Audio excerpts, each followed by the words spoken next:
Okay जी। तो chapter number 8 आज की वीडियो में हम डिस्कस करने वाले हैं। शायद ये इस वीडियो में मुकम्मल ना हो तो अगली वीडियो में हम इसके बाकी पार्ट को डिस्कस करेंगे। चैप्टर नंबर 8 जो है वो फंक्शंस एंड ग्राफ से मुतल्लिक है। इसको इसलिए भी अच्छे तरीके से समझना ज़रूरी है कि इसकी मदद से हम आगे बहुत सारी चीज़ों को डिस्कस करने वाले हैं, अंडरस्टैंड करने वाले हैं। जैसे कैलकुलस जो है वो start he functions and graph से होती है। तो अगर इस चैप्टर को आप अच्छे से समझ लें तो समझें कि कैलकुलस की प्रीलिमिनरीज आपने तैयार कर ली और इससे काफ़ी सारे एमसीक्यूज बन भी सकते हैं। लाइक फंक्शन की टाइप्स हैं, रिलेशंस हैं, उनके ग्राफ्स हैं, बेसिक फंक्शंस की डोमेन रेंज हैं। तो देखते हैं। ओके, सबसे पहले हम इसमें डिस्कस करने वाले हैं कि फंक्शन होता क्या है। फंक्शन जो है वो एक्चुअली एक असाइनमेंट है, एक तरीकाकार है जिसकी मदद से हम एक सेट के तमाम एलिमेंट्स को दूसरे सेट के एलिमेंट्स के साथ मिला देते हैं। अगर इसकी डेफिनेशन की बात की जाए तो अ फंक्शन है from a set X to a set Y is a rule or correspondence that assigns each element of x। ये बड़ा मैटर करता है कि each element of x to one and only one element of y। यानी अगर आपके पास दो sets हैं, एक सेट है x और दूसरा सेट है y, तो एक फंक्शन अगर हम डिफाइन करें f जो कि x से y की तरफ हो तो ये क्या करता है, इस f का काम ये है कि x के हर एलिमेंट को y के सिर्फ और सिर्फ एक एक एलिमेंट पर मैप करवाए। अगर हम इसमें एलिमेंट्स लें ए बी सी, वाई के एलिमेंट्स ले लें 1 और 2, तो फंक्शन ये एफ उस सूरत में होगा जब एक्स के तमाम एलिमेंट्स को, यानी इस एक्स में कोई भी एलिमेंट फ्री ना हो, तो ए को हम 2 पर मैप करवा देते हैं। अब देखें, सिर्फ ए को एक ही एलिमेंट पर मैप करवाया है, ऐसा नहीं कि ए का इमेज 2 भी हो और ए का इमेज 1 भी हो। इसी तरह बी को भी एक एलिमेंट पर मैप करवा दें जो कि 1 है, सी को भी एक एलिमेंट पर मैप करवा दें जो कि 2 है। ये हम कर सकते हैं।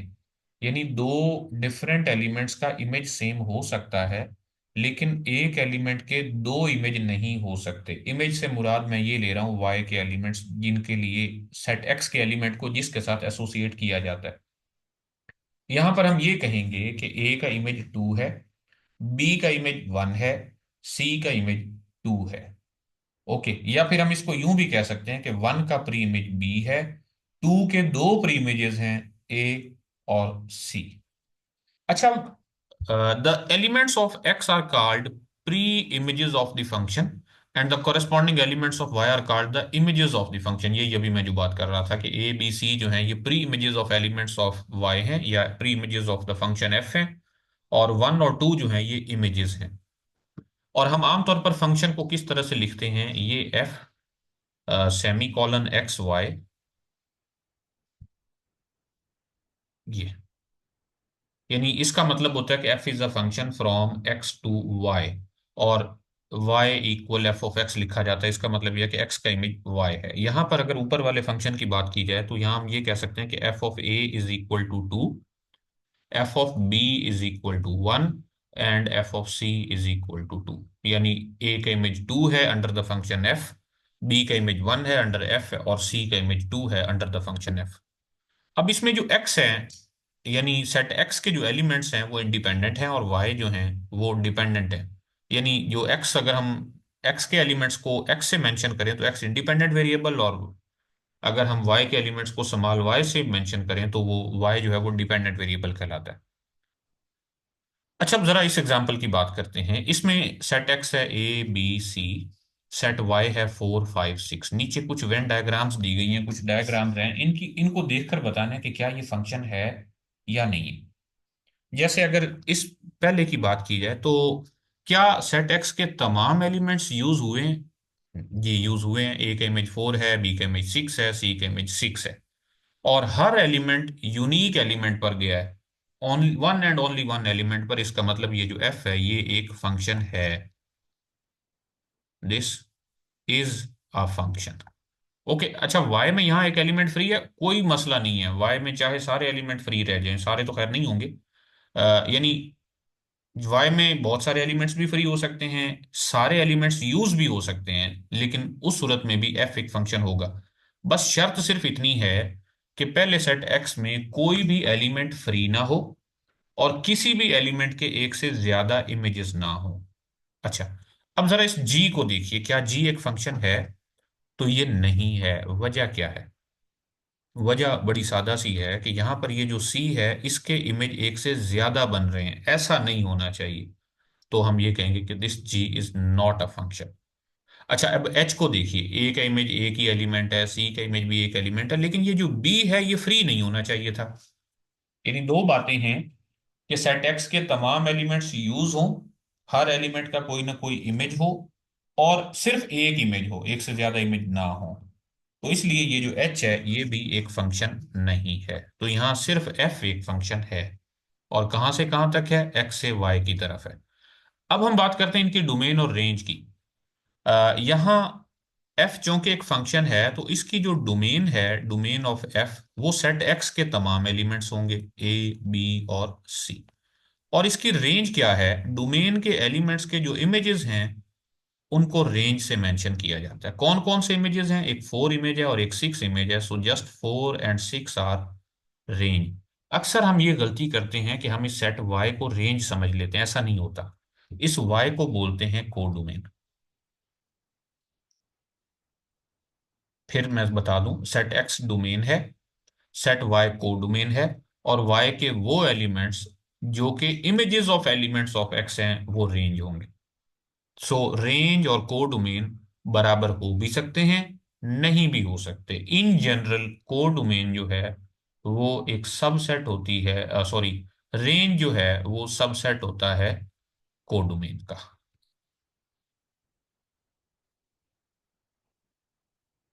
अब ये एक फंक्शन है F of X equal 3x + 5, और कहा गया एफ ऑफ 2 फाइंड करें, एफ ऑफ -3 फाइंड करें, एफ ऑफ 2/3 फाइंड करें। तो जस्ट इसमें एक्स की जगह वो पुट करते चले जाएं तो आंसर आ जाएंगे।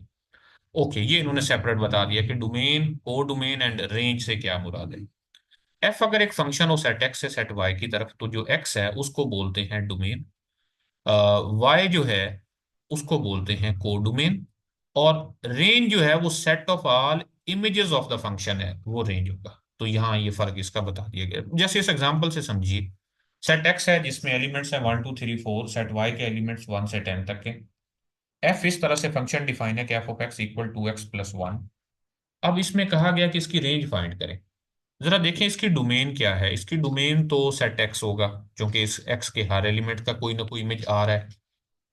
ओके, इसकी जो रेंज, इसकी कोड डोमेन क्या है, वो सेट वाई है, क्योंकि हम एक्स से वाई की तरफ फंक्शन डिफाइन कर रहे हैं। तो रेंज क्या होगी, जरा देखिए। एफ ऑफ एक्स, एक्स के तमाम एलिमेंट्स के इमेजेस लें। वन का इमेज अगर आप इस फार्मूले में वन को पुट करें तो 3 आता है, टू का इमेज 5 आता है, थ्री का इमेज 7 आता है, और 4 का इमेज 9 आता है। तो इसकी रेंज में सिर्फ ये वाले एलिमेंट्स होंगे, 3 5 7 9। जबकि इसकी जो कोड डोमेन है वो पूरा सेट वाई है, और इसकी रेंज में सिर्फ और सिर्फ 3 5 7 9 है। ओके, अब नेक्स्ट एग्जांपल है, इसमें एक फंक्शन डिफाइन किया गया एक्स से वाई की तरफ, जिसमें ए का इमेज 1 है, बी का इमेज 2 है, और कहा गया है कि फाइंड द, यानी इसकी रेंज, इसकी डोमेन देखें क्या है, वो ए बी है, इसकी रेंज क्या है, वो 1 2 है, और इसकी कोड डोमेन क्या है, वो भी 1 2 है। तो इस केस में कोड डोमेन ऑफ एफ और रेंज ऑफ एफ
सॉरी जी, यहाँ इशू था थोड़ा सा। ओके, मैं इसकी बात कर रहा था कि ये एग्जांपल है, एग्जांपल नंबर 3, कि find the domain of the function F of x. एक मिनट, मैं आपका क्वेश्चन भी लेता हूं।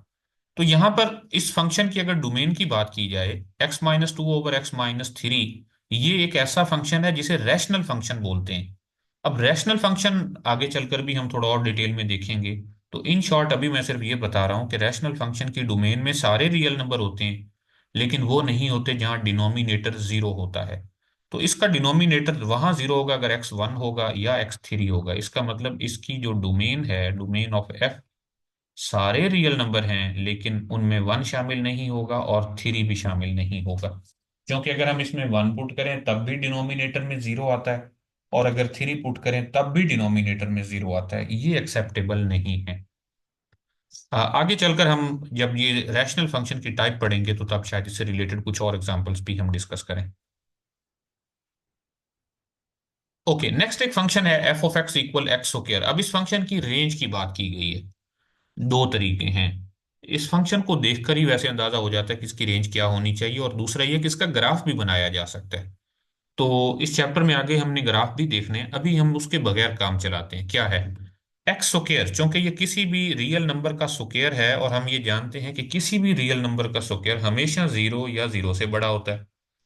इसका मतलब यह है कि हम इसमें फॉर एग्जांपल एक्स को -2 पुट कर दें तो आंसर आएगा 4। अगर हम इसमें जीरो पुट कर दें तो आंसर आएगा 0। अगर हम इसमें -5 पुट कर दें तो आंसर आएगा 25। अगर हम 6 पुट कर दें तो आंसर होगा 36। इसका मतलब ये है कि कोई भी रियल नंबर आप पुट करें, आपका जो आंसर है वो जीरो या जीरो से बड़ा आने वाला है। इसलिए इसकी रेंज जो है वो सारे पॉजिटिव रियल नंबर्स और साथ में जीरो भी है। या इसको यूं भी लिखा जा सकता है, range is zero to infinity. Next example 5 देखिए कि find the domain of this function. अब इसकी डोमेन क्या है? x+9 square root. ये जो फंक्शन है ये रेडिकल फंक्शन कहलाता है।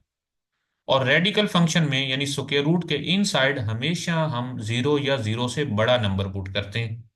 क्योंकि अगर हम उसमें कोई नेगेटिव नंबर पुट कर देंगे तो वो तो इमेजिनरी बन जाएगा, कम्प्लेक्स नंबर बन जाएगा, वो एक्सेप्टेबल नहीं है। तो इसलिए यहाँ इसकी जो डोमेन है, डोमेन ऑफ एफ, उसमें ऐसे तमाम रियल नंबर हैं जिनके लिए x+9 जीरो या जीरो से बड़ा होता है। इसका मतलब इसमें ऐसे तमाम रियल नंबर होंगे जो कि -9 या -9 से बड़े होते हैं। या हम इसे यूं भी लिख सकते हैं -9 टू इंफिनिटी। तो ये इस फंक्शन की डोमेन है। और इसकी रेंज क्या होगी, जरा इसके बारे में आप सोचिए। रेडिकल फंक्शन की रेंज जीरो या जीरो से ज्यादा होती है। तो zero to infinity, zero close है, तो वो इसकी रेंज भी है। नंबर 6 है find the domain and range of this function F of X equal square root X square -4। Okay, अब इस फंक्शन की डोमेन क्या होगी और इस फंक्शन की रेंज क्या होगी? तो डोमेन के लिए जरूरी है कि ये जो स्क्वायर रूट के इन साइड है ये जीरो या जीरो से बड़ा हो। अभी जो पहले हमने बात की है, तो x square -4 should be greater than और इक्वल टू 0। 4 को हम दूसरी साइड पर ले जाएं तो x square should be greater than और इक्वल टू 4।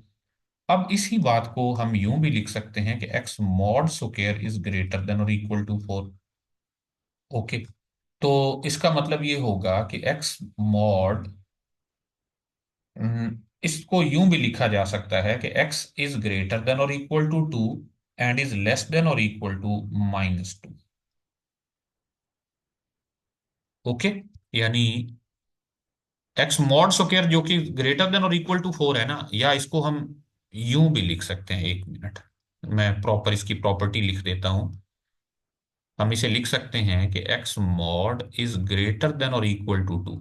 ओके, यानी दोनों साइडों का स्क्वायर रूट अगर ले लिया जाए तो x मॉड ग्रेटर देन और इक्वल टू 2 है। यानी ऐसे x मॉड, ऐसे x की बात करें जिसका मॉड 2 या 2 से बड़ा होता है। अब मॉड का मतलब ये है कि ऐसे x जिनका ओरिजिन के साथ डिस्टेंस 2 या 2 से ज्यादा है। तो वो तमाम ऐसे x होंगे जो खुद 2 या 2 से बड़े हों, या फिर खुद -2 या -2 से छोटे हों। अगर हम रियल लाइन पर इनको ड्रा करें, यहाँ पर 0 है, यहाँ पर -2 है और यहाँ पर 2 है। तो 2 से आगे वाले तमाम नंबर, जो मर्जी नंबर आप यहां पर ले लें, फॉर एग्जांपल ये वाला नंबर लें, ये वाला नंबर लें, तो ओरिजिन से यहां तक का जो फासला है वो ग्रेटर देन 2 है। इसी तरह -2 से अगर आप इधर चले जाएं तो ओरिजिन से लेकर यहां तक का जो फासला है वो भी 2 या टू से ज्यादा है, यानी उसकी एब्सोल्यूट वैल्यू भी टू या टू से ग्रेटर है, तो इसलिए इसमें वो तमाम एक्स होंगे जो माइनस टू या माइनस टू से पीछे वाले हैं और टू या टू से आगे वाले हैं। तो इसलिए यहां पर लिखा जाना चाहिए कि इसकी जो रेंज है वो तमाम ऐसे रियल नंबर्स हैं जिनके लिए एक्स ग्रेटर देन और इक्वल टू टू है और एक्स लेस देन और इक्वल टू माइनस टू है। अच्छा, अब हम बात करते हैं इसकी रेंज के बारे में। इसकी रेंज क्या होनी चाहिए? तो square root of X square minus four जो है, यानी जो रेडिकल के का आंसर आता है वो जीरो या जीरो से बड़ा आता है। ओके, एक मिनट, मैं यहां से थोड़ा सा इसको रेस कर दूं।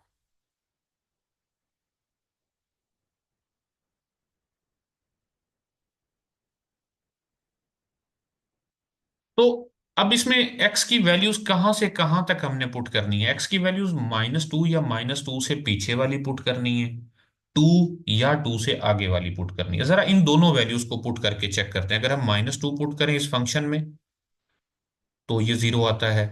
अगर हम टू पुट करें तो भी इसका आंसर जीरो आता है। तो अब क्या पुट करें इसके अलावा? फॉर एग्जाम्पल हम टू से आगे वाली कोई भी वैल्यू पुट करते हैं। टू से आगे कौन सी वैल्यू पुट करें? फॉर एग्जाम्पल अगर हम थ्री पुट कर देते हैं इसमें, तो एफ ऑफ थ्री किसके इक्वल होगा? That will be equal to nine minus four square root, so this is equal to square root of five. तो ये भी पॉजिटिव है। इसी तरह अगर मैं एफ ऑफ फोर पुट कर दूं तो ये बनेगा sixteen minus four square root of twelve, ये भी पॉजिटिव है।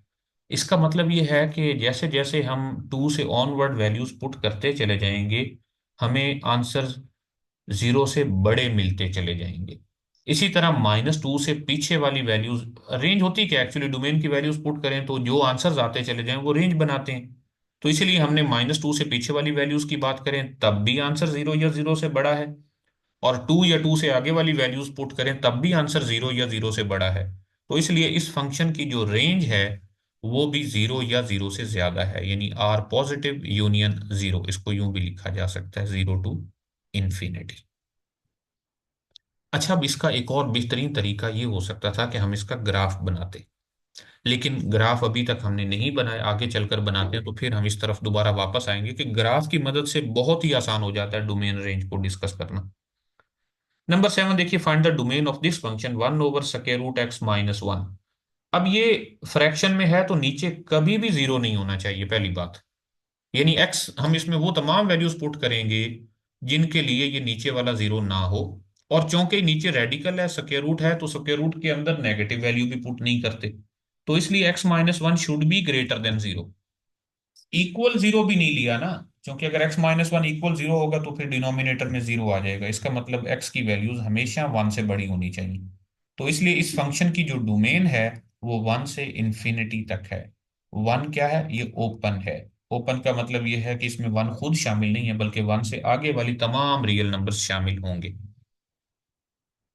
ओके जी, तो ये इसकी डोमेन है।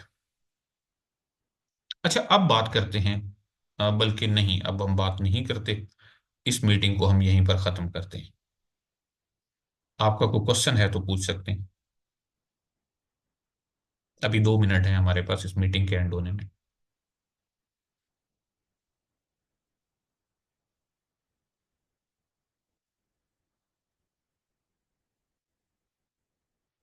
जी अहमद, कोई है इशू तो पूछें।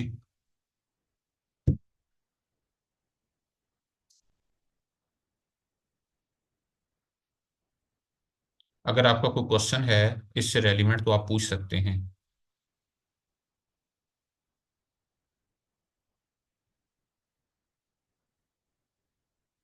कोई नहीं, चलें फिर मैं मीटिंग एंड कर रहा हूँ, अगली मीटिंग में मिलते हैं इंशाल्लाह।